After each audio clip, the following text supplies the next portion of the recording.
traveling on a budget can be a challenge. If we could do it, Anyone can do it. We made it. Welcome to American Travelers. I'm Carrie. I'm Dave. We travel the world looking for fun and new adventures. Making friends along the way. We are the cast and the crew and do all the filming ourselves, just the two of us. Sometimes it's a real challenge, but we love it. We've got a bunch of great stops to show you. Our purpose is to show awesome destinations and share our new adventures, We'll give some tips on how to budget your trip. along with some history and culture of each destination. So come join us on American Travelers. We're on the island of Nevis, a hidden gem in the Caribbean, and staying at the Hermitage Plantation Inn near the slopes of Mount Nevis. We get here last night. Of course, we couldn't see anything because it was dark. We get to our room. Our room is perfect with a nice breeze coming through and great sleeping. Get up this morning and it was like Christmas morning. Everything is green, beautiful. There's rock work everywhere. Neat little idyllic little cabins that are kind of tucked into the hills here, all part of the Hermitage Plantation. Tons of places to look and see. We haven't really got around to see everything because we've just been down to breakfast. They have a house down there that they've changed to the dining room, kitchen, and restaurant area. So we have this great breakfast, all local fruit and sausages, I'm sure, all done here on the island. So we're going to have the owners come up and tell us a little bit about this place. My name is Richard, and I live here at the Hermitage in Nevis. Well, I first came to open a branch of Bank of America in St. Kitts in 1968. St. Kitts then was pre-World War II. Nevis was pre-World War I. More people had oil lamps than had electricity. The Hermitage came up in 1971. My tour in St. Kitts was coming to an end, and I did have a fascination with old country houses in St. Kitts, and the people that owned this old place in Nevis, it was just a ruin then, called me and said, we understand there are Americans, crazy Americans that buy places like this. See if you can find me one. Located around the main house are 15 gingerbread-style guest cottages on 3 acres.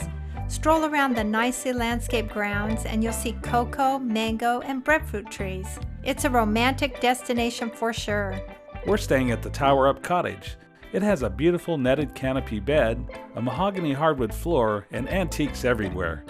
On the balcony, you see a great view of the pool and the countryside. You see that hammock over there? One of us will be in there later. Looking up, there's a hardwood open-beam ceiling with large fans to keep the room nice and cool. It even has a small fridge and a nice-sized bathroom. Carrie, what do you think of the Hermitage? Oh my gosh, we have so much to look at here, but just the little bit I've seen so far, it's just the most idyllic little setting. So we have a lot to show you and I can't wait. Here at the Hermitage, we're not on the beach, of course. We're 850 feet above sea level. And here we are, the middle of the day, the hottest time of the day, the hottest time of the year. But we have a breeze. And that's what's lovely about these locations. On the coast, you would have to have air conditioning or something, but up here, there's always the breeze. The house is a wooden house. It's 350 years old, the oldest house on the island. But yet they survive. They never get hot. They're always cool and comfortable. After a little relaxing, we decided to head down and check out the barbecue. The Hermitage does a pig roast every Wednesday night, and as you can see right behind me, they got the pig roasting. It looks like it's going to be really good. I wish you could smell it. The smell is incredible, roast pork. So everybody's getting ready for the big feed, and we'll be down when this thing is done.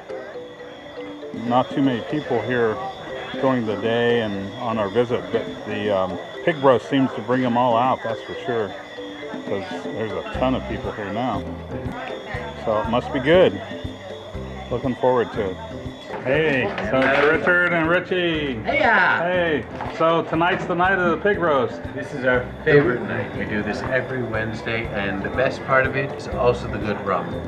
But the other favorite part is the good company. Yeah, I'm actually having some good rum right now. And It's the weekly burnt offering. The only trouble I have is that if there's any leftovers, I eat them. all right. Yeah, it's great. Look at that.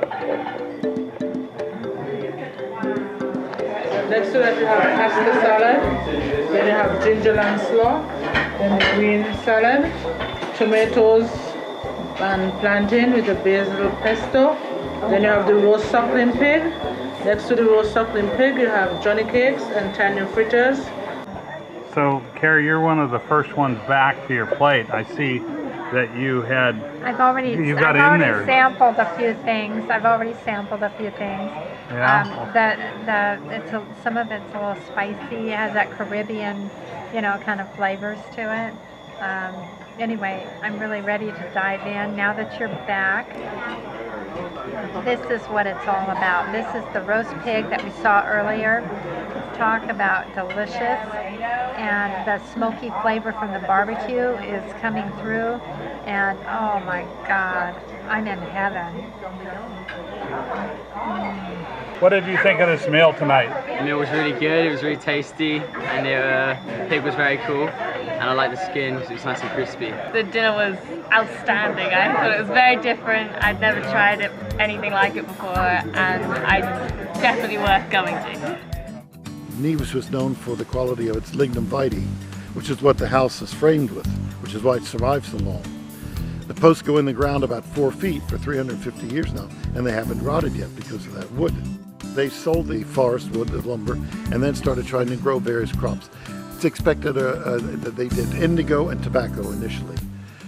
Tobacco, they both grew here, but not to the commercial satisfaction. They tried ginger, which is why this district is still called Gingerland. But by the end of the 17th century, they went into sugar, and that's what all these islands then went into for the next 200 years. The old sugar plantations were actually factories as much as they were farms. They had to grow the cane, then they had to process the cane, which is crush the juice, and then they had to boil it at least 5 times to get it into thick molasses. And they used these great big iron kettles, which have survived to this day. They're almost indestructible. We have about 25 of them around the Hermitage here, and they were kept for watering animals and storing rainwater from the roofs. The volcanic history of Nevis was a lot of stones and boulders were blown out of the volcano. And to cultivate up here, they had to clear the land, create terraces, and then the soil between the terraces where they grew things. And there were a lot of stones, as you can see, all over the place here.